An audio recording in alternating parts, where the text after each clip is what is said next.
Diba? Sarap ng tulog niya. Diyan pa talaga sa bagong labang doormat. Diba?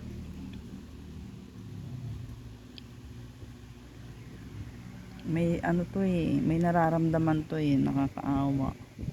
May siya, may sipon siya, magdadalawang buwan na. Wala siyang boses. Tapos nawala yung yung kulit niya. Malambing to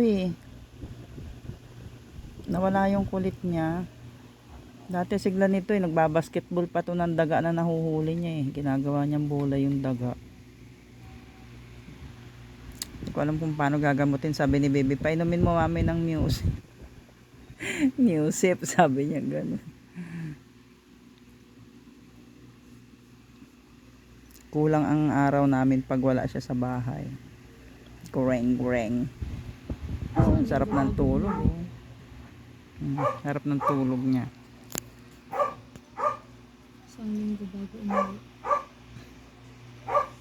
Patatanggal ko yung niyan papakapon ko yan para hindi lumalayas kainis malambing to pag inuwian mo siya ng pagkain marunong siyang mag-appreciate after lalambingin ka niya. May naaawa ako hindi ko alam paano gamutin yung sipon niya.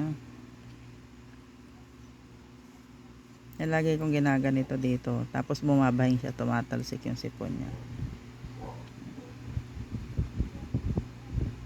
Tulog na tulog siya.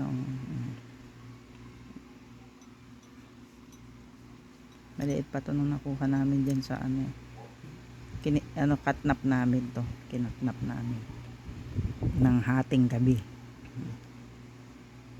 Diba? Tulog na tulog siya.